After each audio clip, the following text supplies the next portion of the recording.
Okay, ladies and gentlemen, thanks very much indeed for joining us for the final session of the day on tackling money laundering. Now, there's quite a lot to get through. We have 3 presentations followed by a panel session where you'll have your opportunity to ask questions, and you can do that in person with the microphones that are dotted around the hall, but you can also use the app. Don't forget that. So start thinking of the points and queries that you want to raise with our guests. Now, we're going to hear from Paul Phillip, Chief Executive of the SRA, Deborah Price, Deputy Director of the National Economic Crime Centre and at the National Crime Agency. She's worked at the Home Office and at the CPS, where she had the brilliant job title of Head of International Justice. Yeah, only the best, only the best. And we're also going to hear from Ian Collins of the National Terrorist Financial Investigation Unit at the Metropolitan Police. A man with decades of experience in law enforcement, with particular expertise in anti-money laundering and counter-terrorism work. Now, before we get started, one final thing. We have been streaming all the sessions on YouTube today. You are all YouTube stars, but we won't be doing that with Ian and Alison. So I'd appreciate it if you didn't do any filming for their sessions. I'll remind you of that later on as well. So I want to begin with Paul.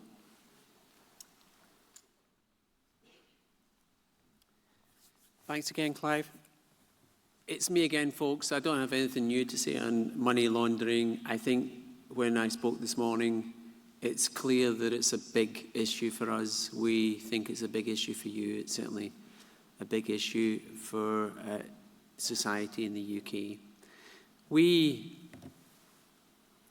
Our board has been discussing it quite significantly about our approach to money laundering, about the resource requirements that we will have to take forward, the work that we're doing in relation to money laundering. I talked this morning about being much more proactive in relation to money laundering, about lots of proactive visits going on, lots of calling in for various compliance with various documents, etc., etc. I sat in on a couple of the sessions run by our AML team, led by Colette Best today. I was really impressed by the questions that people are asking. They were very nuts and boltsy, they were very practice-focused, they were very real. And actually, it's really important that people get to grips with this. But we're only dealing with the position now and the types of obligations that are coming in relation to the 5th Money Laundering Directive next year. For those of you who attended any of those sessions, you will have heard that there is more yet to come, with the potential of criminal liability for solicitors for things like aiding and abetting. Those types of things are things that you as compliance officers just really need to take extremely seriously. It's the right thing to do, it's a moral thing to do. We appreciate that you have huge amounts of compliance issues to deal with, and that at times it can be seen as just pure bureaucracy. But it is really, really, really important. And on that note, I'd just like to leave today with saying thank you very much for your engagement. The demeanour of people and the way in which they've asked questions today has been meaningfully different from previous years. I hope you have found it interesting. I hope you don't find there's been too much money laundering discussion, because it's such a big issue. We wanted to give you chapter and verse on what we are doing and what we believe your obligations are. And we wanted you to hear from external experts in relation to what they see the bigger picture is. So that's enough from me from today. Thanks again for today from my perspective, and back to Clive. Thank you. Paul, thank you very much indeed for that. Thank you. Now, over to Deborah. Thank you very much to the Solicitors Regulation Authority for inviting me to speak to you today, and also to you delegates for listening to me. Today I'd like to talk to you about the National Economic Crime Centre, the NEC as we call it, public-private partnerships that we're seeking to develop, as well as the work we are doing in support of the government's Suspicious Activity Reporting Reform Programme, or the SARS Reform Programme. So the NEC was set up in November 2018 to protect the public, prosperity and the UK's reputation. It is a truly collaborative multi-agency centre bringing together law enforcement, prosecuting agencies, government departments, regulatory bodies and the private sector, and it's been established to deliver a step change in the UK's response to and impact on economic crime. Our priorities are money laundering, asset denial, international in the context of UAE and Pakistan, and fraud. Our shared objectives are to be accountable for ensuring the UK leaves no safe space for those who commit and facilitate economic crime, to be the collective UK voice for economic crime, to prioritise and plan the multi-agency response, and to bring the full force of the capabilities of our partners to secure and coordinate criminal, civil and regulatory action. In effect, we want to get behind fraud rather than reacting to something that happens to people within society. We want to get ahead of it, which, as I'm sure you will understand, is no mean feat. On a practical level, we receive data, intelligence, requests and operational referrals through various routes and agencies. And in assessing this information, we seek to understand the threat and how a combined capability can meet it. In defining our operational priorities and developing a partnership response, we're aligned to the government's 4 pillars, which underpin government strategy in all crime threats. And for those of you who are still blissfully unsighted on them, I'll let you know that they are: pursue offenders through prosecution and disruption, protect individuals, organisations and systems, prevent people from engaging in economic crime, and prepare for when economic crime occurs and mitigate the impact. So it is perhaps a 4-dimensional approach to economic crime and fraud, where we're looking to pull in partners from all over the place, but also not just look at it as a sort of traditional law enforcement prosecution approach. So it follows that not every referral or piece of intelligence will result in a recognisable law enforcement response. In some cases, the information we receive may increase understanding of a vulnerability to a particular type of criminal activity, such as the way technological developments for online banking has increased risk. And our response may fall under protect as we work with relevant partners to plug the gaps in their defences. In other cases, new intelligence or information may demonstrate a lack of knowledge or understanding of a new crime type or a new methodology, and we will develop a project to pool information and expertise before designing a response. Going forward, we are hoping to work much closer with the legal sector on our project work and to ensure that weaknesses and vulnerabilities that are identified in your field, we're able to work with you to shore up your defences, mitigate risk and identify ways for all of us to take the battle to the bad guys, so to speak. Where the intelligence or referral does merit a law enforcement response, the NEC will coordinate tasking meetings with partners to identify who is best placed to take on the investigation. But the new issue is that we'll seek opportunities for other operational partners to add value. So it's not just an SFO investigation, it's not just an NCA investigation, it is a group approach. But this is not the whole story, and that's why I'm here today. If the UK is to tackle high-end money laundering schemes, which are normally complex, multi-institutional and multi-jurisdictional, then it's essential that we constructively support a mechanism for the private sector and the public sector to work together, sharing information on new typologies, existing vulnerabilities and live tactical intelligence. And there's some really good examples out there of this happening already. One of my teams is called the Joint Money Laundering Intelligence Task Force. Fortunately, the acronym is GMLIT, which sounds much nicer.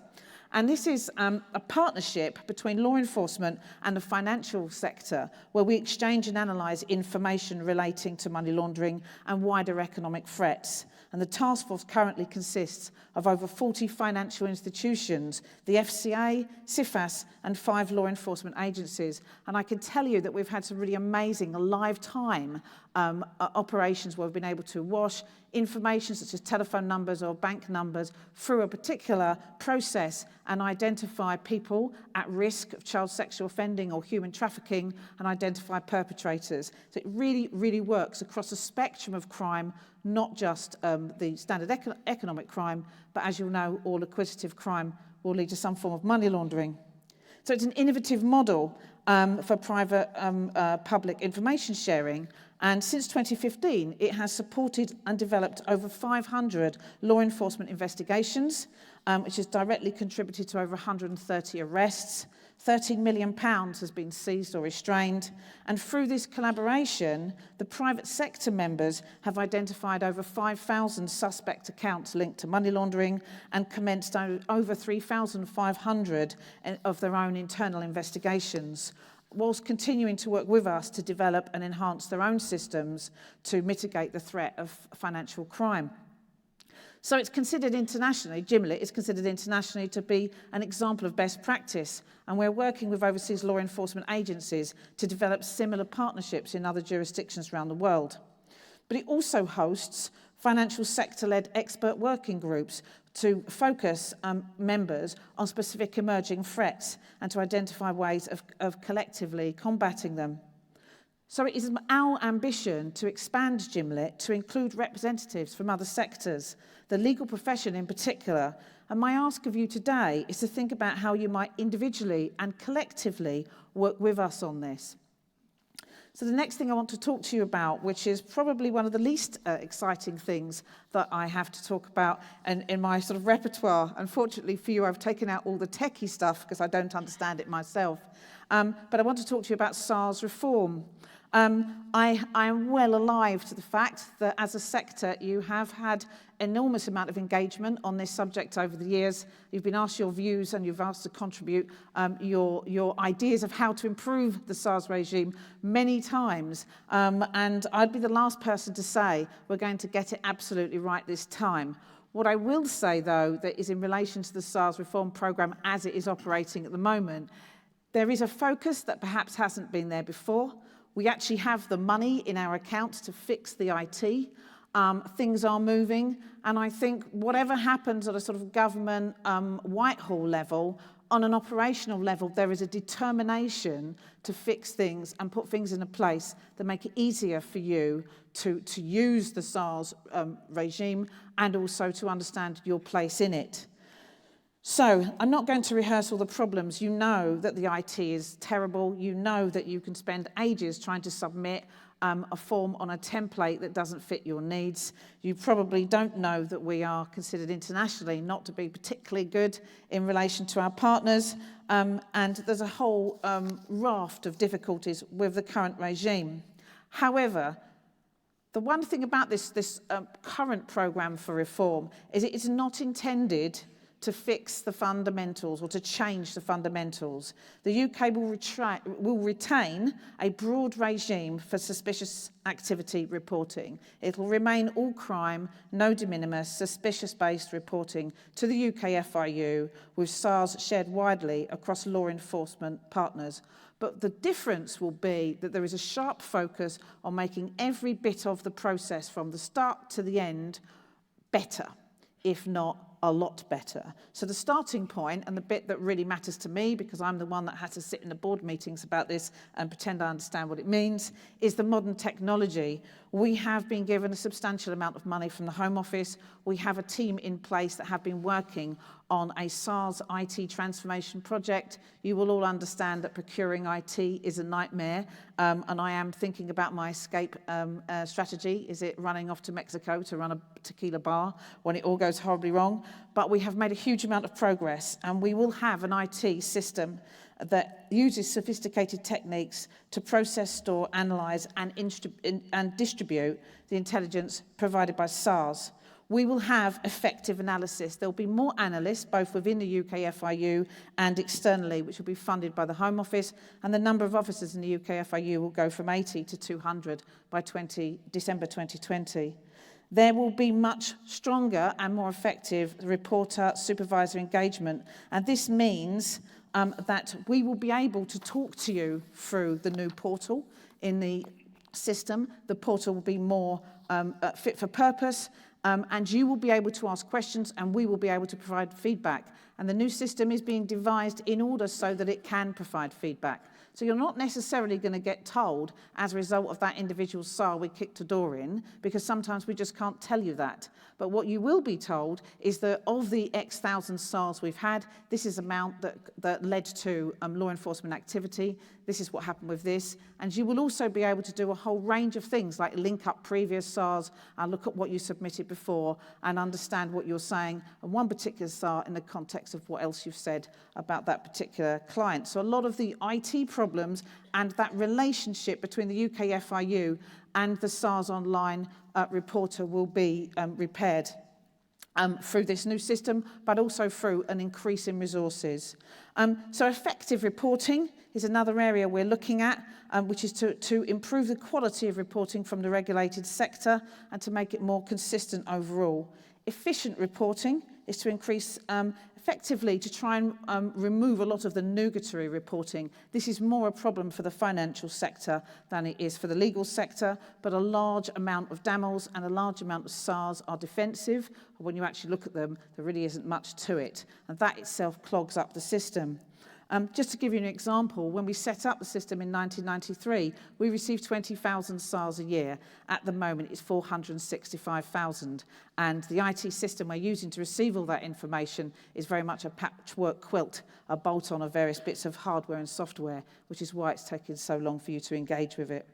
So we want improved feedback. It's a big thing in the consultations that we've had with the Law Society and the SRA and other partners about what you are looking for. You want to understand whether what you're saying is in the right format and how you can do it. The fields on the new IT system will be very different and you'll be able to compartmentalise what you're saying. You'll have your own templates as opposed to using something that's fit for everybody else. And enhanced enforcement, and I think that's what everybody wants, isn't it? If we're going to all have to commit to this regime and provide this information, is there someone at the other end that's actually going to pick up that piece of intelligence and use it? And if they are, how are they going to use it? You will know there's going to be 20,000 additional police officers. The extent to the number of those being FIs or financial investigators, we don't quite know yet, but it is accepted by the government that financial investigators are as much of frontline as what we used to call the Bobby on the beat. So we're expecting an increase there, but under the SARS reform programme, it's built in that there will be more financial investigators, both in the regional police units as well as the FIU. So the important thing about the SARS IT, and I'm closing up now just in case I'm running out of time. I can feel eyeballs looking at me. The important thing about the SARS IT transformation programme is that we are now on stage 3. So stage 1 and 2 have been finished. We're on stage 3. The bit that's relevant for you is stage 4, because that is when we are looking to effectively redesign and produce a new SARS online reporting system. And what we're going to be doing over the next couple of months is working through the SRA and for our colleagues in the Law Society to say who should be sitting at the table to talk to us about what you want. We don't want it necessarily to be just one subset of the legal sector, the big firms or the little firms or the medium-sized firms. We want to make sure that the users who are already engaging with us can have a platform to give us a real understanding of what the pressures are and what the difficulties are, so that what we design fits in with your needs. So that process is going to be starting with some initial engagement sessions. The finance ones are starting in November. We expect to be coming to you in early spring, and we expect to start designing the SARS Online programme for you in April. We expect everything to be in place, ho-ho, she says, IT project, and running in 2021, hopefully mid-year. But the old system and the new system will be run concurrently together at the same time. So I'm sure you have lots of questions and queries about that. It was a bit of a rattle through. But I genuinely believe that a combination of the different focus from the NEC, from working together in a public-private initiative via GIMLIT or other mechanisms such as projects will enable us to tackle economic crime and the scourge of money laundering in a much better and more focused way than we have previously. And if we have a SARS reporting system which is fit for purpose and is easier for you to use, it'll make the bit that you're doing that makes so much difference to us, it'll make it that bit easier for you, and that's what we want to achieve. So thank you.